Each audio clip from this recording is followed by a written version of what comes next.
Welcome to Golf Channel Academy. I'm your host, Martin Hall, and we're here at Trump National, Jupiter, Florida, a beautiful place. I'm joined by 12 worldwide wins, 6 of them on the PGA Tour, Rocco Mediate. Thank you so much for joining me. Glad to be here. This is your full swing special. Good luck. Now, if I know you at all, I can be sure this will not be by the book. No. This will not be conventional, but it will be full of great wisdom. So let's get going with what Jim Ferree taught you about the grip when you were just a wee lad in Pittsburgh. A wee lad, 1980, he taught me. Yeah. Jim looked at my father and said, sure you want me to teach this kid? My dad goes, yeah, he wants to learn. He goes, well, first of all, Rock, we got to do something with the way you're holding the club. Looks like 2 crabs fighting on a stick. My grip was all like, it was mess. It was a mess. So what he did was he fixed the left hand neutral with the thumb over here and the right hand neutral. And a couple weeks later, it's been like that for 6 years now. It's 1980, so that's 36 years. I can count. So it hasn't changed since. That was the first thing he did with me, was put my hands on properly, and then we started to swing. As I said right out of the top of the show, not conventional, but really very good. What part of the club did he want you to learn to hit with your wedge initially? He wanted to know what every club actually, where the leading edge, he wanted me to understand where the leading edge was at all times, whether it's a wedge or a drive, whatever club it was, didn't matter. How did he do that? Well, it was pretty funny. So we'd be hitting balls, and he'd go, all right, I want the next 10, I want you to top them. What? He said, I want you to top them. Well, I never did that before. I mean, he'd show me what to do, and of course I'd miss, or I'd kind of hit a skidder, but then all of a sudden I started to understand what he was talking about. Can we see one? Yeah, so if I know where the leading edge of the club is, and I'll make a nice smooth one here, if I know where the leading edge is, I can make it do that, right? And that's what we did. I was only 16 years old. He'd have me do 10 of those a day. And when I got good at it, it would just go shorter and shorter and shorter. So I knew where that edge was. People looked at us like, what the heck? And then when I wouldn't do it, I'd hit like 4 in a row, and I'd say, you know what, I'm done with this. Then I hit a nice normal one, and I'd have a Titleist would hit me right in the butt. He'd go, hey, I said 10. So I learned where the leading edge of the club was. What does that lead to for you now as you hit longer shots? Yeah, let's not top this one. We've proved you can top it. It taught me being shallow at the bottom down there and being able to pick it off the top if I need to pick it off the top. And what he said back then was if you got dew on the ground or if something funny's going on out there, you don't want to have to make anything happen to the ground. You don't want to get anything between the ball and the blade, and it won't, hit a flyer, especially back then with those grooves. Of course, we're kind of in the same groove now, but so I learned to, get it right off the top of the ground no matter what. You might take a small divot, but see, there's not much disturbance of grass there. And that's what he really got in there on me is just, I want you to be clean in the bottom because it keeps you clean out there. One thing you said just before we started filming, Rick Smith, who you've rejoined forces with, yeah. There's one and only Rocco Mediate, and there's one and only Rick Smith as well. But you were talking about how the pair of you are talking about a sort of an elongated U. Can you just touch on that just briefly and why that matters and how that ties to what Jim Ferree told you? It's more, when I played my best, the club moved this way. It was shallow here and down the line a long time, and then continued on the through swing. When you get bad, it's kind of like more of a V, I would say. Yeah. Where the soft U, what we talked about, it goes that way. It never goes that way. It always has this. It kind of flattens out the bottom, and it's real clean on the bottom. It's long on both sides. Let's see. We're going to have a lot more to talk about. Let's see you hit one more like that. And I've watched you hit a few shots as you're warming up, clipping it beautifully off the grass. And back up. Yeah, that's all there is to it. And see, I'm here, no stress. Yeah. Everything's over here where it belongs, not back here where some people are. And so I think that's a great starting point. Now, we are going to come back with some fundamentals. Don't think he doesn't understand fundamentals. He understands a lot more than you might think. And we're going to come back with one of his heroes, and it is Walter Hagen. Definitely one of my heroes. Walter Hagen, if you don't know who he is, he won a few majors in his time, 11 I believe it was. Yeah, he did. Don't go anywhere. You really don't want to miss this next piece.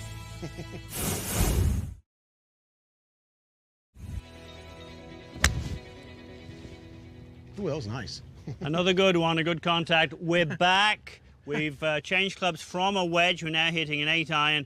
I teased before we went to break Walter Hagen. Yes. So What is it about his swing that appeals to you? I just like the way he did things. He just kind of went and he moved. But he won 11 majors but he's a great gambling player, just a great player, period. I think it's because they wore the jackets all the time so they could move, so they had to get something going. But I don't know if that's the case or not. But it was all motion. You know, fundamentally, in an athletic move on a right guy, you go back and you go back to the right, up to the left. Why would we change it in the golf swing? So do you feel when you're swinging, you feel the pressure moving in your feet, one leg to the other? 100%. I feel most of the weight going into the right on the backstroke, and then I try to make it go that way on the through stroke, and I'm stretched out there, and my spine goes this way. It never goes but never backs up. Just take us up the chain a bit here. Obviously the flow of the weight, Walter Hagen back and forth, practicing with no shoes on, but talk a little bit about the upper body, the hands, the arms. Yeah, it's how you can say it in such, it's like, once you're set up, I'm trying to move the club with my body. I'm not trying to start it with one motion or with 10, I'm trying to move everything together back and everything together through. I'm not trying to go 1, 2, 3. There's not 27 steps in a golf swing. It's 1, 2, 3.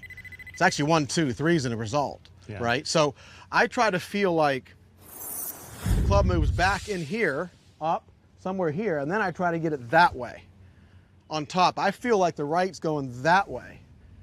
Never that way. That's when I get in everybody does, but I get in a lot of trouble when that happens because I'm a drawer, so I sometimes overdo that. Can I just ask you what Mr. Sam Snead told you about that? Oh yeah, this is a good one. He told me, this is at Augusta National, and it was either 2000 or 2001. I think it was 2001 when Tiger won the 4th major in a row, I believe. Anyway, it was like that sometime. But he was on the range and he came over, and I was, of course, couldn't talk because I was so nervous watching him. He goes, I like the way you make your ball draw and stuff like that. He said, but do you ever think about your right shoulder, once you're at the top, going towards the ball? And I went, no. I said, when I hit the ground, he goes, you'll never touch the ground. I'm like, I'm thinking to myself, what, is he really serious about this? Because I'm thinking, if I make the right shoulder go to the ball, I'm going to stick it right in the ground. But guess what? It doesn't hit the ground. It's shallow. So it goes, it's like what it does is what I was just saying. Once I get back in here, and I try to square the club this way, the right shoulder is going there. It's not ever going this way, ever. If it is, we're in trouble. So I feel like it goes towards the ball that way. And it's clean as a whistle on the bottom and pretty straight, really. I'm going to ask you to share with the viewers one more thing that I know has been so influential to you. Rick Smith, Rocco Mediate, right foot back drill. Why, when, and why do you keep doing it? Well, that still drives people crazy. They always look at me like you're aiming 75 yards to the right, but if you look at the hip and shoulder line, they're right on the target. We're in the vicinity of the target. But what we learned to do, and I think a lot of people are guilty of this, is back in the old days, I was an aim left guy, and my club would go around like this, okay? It probably looked like that too. I don't even know, it might look worse. So what we did in 1986, we started this. He's like, all right, we got to get it. We got to get you lined up. I want this over here. I want you to draw the right foot back. And I want you to go around the left leg and post. See my heel just came off the ground? Yeah. All right, so I want to feel the post that way. So everything goes to the target. Well, after a few months of horrible stuff, I all of a sudden figured I'm not going to follow my foot line with my swing. I'm going to follow my shoulders and hips. See, they're not on my toe line. They're on the target line, which is somewhere around that flag. Toes are to the right. But now it makes it easier to go back and post that way. You see the walk through that way. Ball went pretty much kind of straight at the flag. So that's what that taught me to do. Rocco, I think that's terrific. So what have we covered there? I did say this would be anything but a normal show. Motion. We've covered motion. We've talked about Walter Hagen. We talked about Sam Snead. Now, when we come back, Rocco's going to talk about changing the trajectory and changing the curve on the ball. And I bet it won't be the normal take. Just putting one out there. Not. Don't think it will be. Pretty good guess. Don't go anywhere. You're watching Golf Channel Academy. We're back. But your shoes are not back. They're gone. They're over there. You couldn't resist it, could you? No, well, you made me. If it was wet, it'd be more fun. We're talking in this segment about flighting the ball right to left to right, we're talking about trajectory. Let's start with the trajectory. Let's start about flighting the ball a bit lower, because I'm going to be very interested to hear what you've got to say on that. You still want that flow of pressure right to the right side, to the left side. I still want to feel the same motion, but you know, a lot of people ask that question to probably most of the guys that have played on the tour, and when they'd say, how do you hit it lower? I said, I just hit it lower. There's not a lot of checklist things. It's, you know, a buddy of mine said that too. There's no checklist in golf. So basically, obviously the ball's probably going to get back in the stance a little bit. But it's not like a conscious thing. I'm trying to knock it down, and I don't hit low shots. Down here, I can keep it down if I have to, but I make a shorter swing, and I make a softer swing, and I don't finish. So if you wanna keep it down, ball's probably back. I'm still gonna move back here, and move that way even. See, it's down. It's driving more. It's way lower than the other one. So would I necessarily walk through it like that? No, but that's the way I practice it. So it would look like this, and I'm gonna finish down too. I'm going to finish more there. See, I'm down here. So that was actually better than the other one because it went, and I got into the ground too. See that? So it compressed it down a little bit, so it went that way. No high low ball hitter ever finishes up here. It's going to go up there. So shorter swing, softer swing. More club for sure. I like that. I want to talk a little bit. You're traditionally a right to left player. But I want to take you back to 2008. You know where we're going. Torrey Pines, of course. Did I play? What? I don't I remember. think you put up a titanic Did I win? No, I lost that one, didn't I? with Tiger Woods. But you were saying just a few moments ago to me that you were actually hitting left to right shots, shock of all shots. A few shots, actually quite a few of those back right pins were, I wouldn't really call them left to right. They kind of fell to the right. Call it what you want, but they didn't draw. Like Johnny was going, he's starting this ball 40 yards right with the wedge. Well, of course I wasn't. Johnny meaning Johnny Miller, And we taught, it was hilarious. So no, it's like when I try to fade, or I call it the hold, so it kind of does this. There's a couple ways I can do it. One, I'm going to show you that's really cool. So I just try to cover it more, which I mean I try to feel this way more and release it that way, and the ball will fall to the right. It's kind of freaky, but it works that way. So I'm trying the same setup, ball forward. Club may travel a little out, but not much. And it goes that way. The swing looks like that. It's through, and that ball actually did fall to the right. So that would leave us with one, the right to left. I think you've probably got this one. It's a normal shot. My golf swing is built for right to left. I don't have to do anything. Let's say you've got to turn it a bit more right to left than your standard. What would you tell the viewers at home to do to turn it right to left? Well, when I'm trying, if I can hit over the palm into that pin, which even into a left to right wind a little bit, a little bit more right to left, which we'll consider that a trick shot. Big curves are trick shots, right? Yes. You don't do them all the time. So I would put it a smidgen more back, and then try to swing on the same way, and try to swing on the line of my just where I want the ball to start, which is just right of that palm tree. So I'm going to cover it more with my upper body, the right shoulder to the ball thing, right? So I'm going to cover it more, move back the same way, and do that. That curved nice right there. And it started right and drew to the target, pretty much to the target. So it's more of this kind of a draw, not this kind of a draw. For sure. Everybody tries to release it and you're dead. Yeah, so Rocco, you've covered there, right to left, left to right, high, low. You've proved to us you can hit balls without the shoes. But what you haven't proved yet, you get hit some drivers. I'm in. So see how Rocco Mediate drives it so beautifully when we come back. We're back, Rocco Mediate, Martin Hall. We've got the driver out, and I've got my Bushnell Tour X rangefinder, and it's the Bushnell Tour X Challenge. I'm going to, well, we're going to learn something here. Now, Rocco, I've obviously got this piece of equipment that can measure how far the ball goes. I can see where this ball's landing, get a good take on it. Okay. Hitting down, hitting up. Hitting down is death.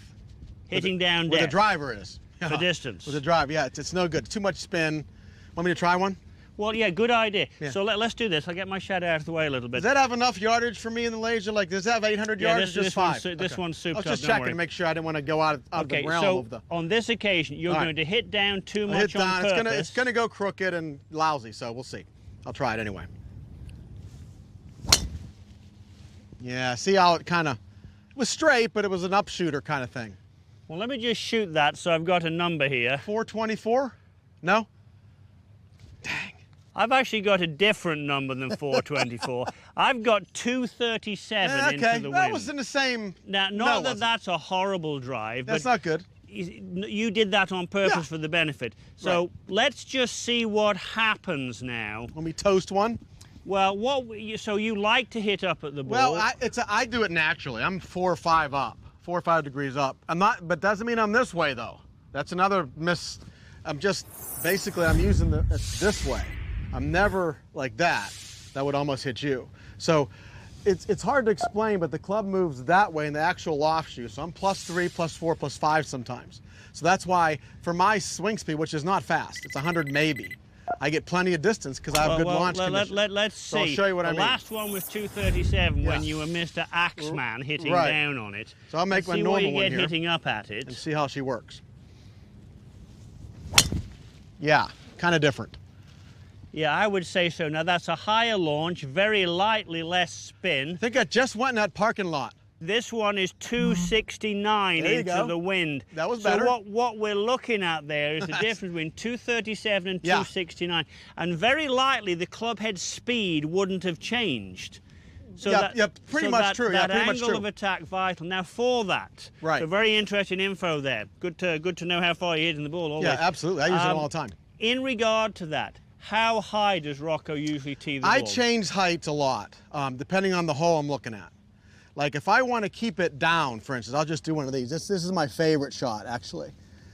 I like to keep it down and have it draw a little bit. So let's say I'm on a narrow hole that everyone's hitting a 3-wood or a hybrid. I like to still challenge it out, so I go down with it a little bit. I don't really necessarily hit down on it, but I'm not trying to hit it 270. I'm trying to hit it 240, 250 into the wind like this. So I just make the same move, but I just try to keep it along the ground a little bit like that.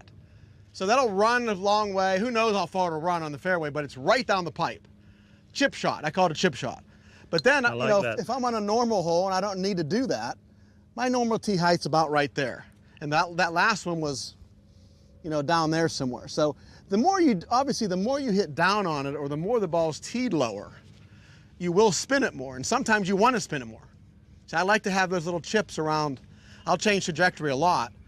But then the normal one, I just make a normal swing, and if and it's going to draw a little bit, and that's what it's supposed to do. That's what it's built to do. So I make my normal. I notice you still have your right foot back a little bit. Yes, absolutely. Yeah, absolutely. I'm still at that that flag area, or over the palm tree area right here. But you see the right foot's drawn in, but these are still on my area. So all I got to do is cover. All I got to do is fill that, and I'm on my line. I'm not going to swing out, hopefully. I don't think you will. That's where I get in trouble. I mean, drawers get in trouble that way, just like faders get in trouble the other way. So you have to deal with your line. But that's fantastic right there. Just slightly right of the target, drawing in a little bit. I'll tell you what else has been fantastic, spending time with you. It was a blast. I loved it, Rocco. Thank you.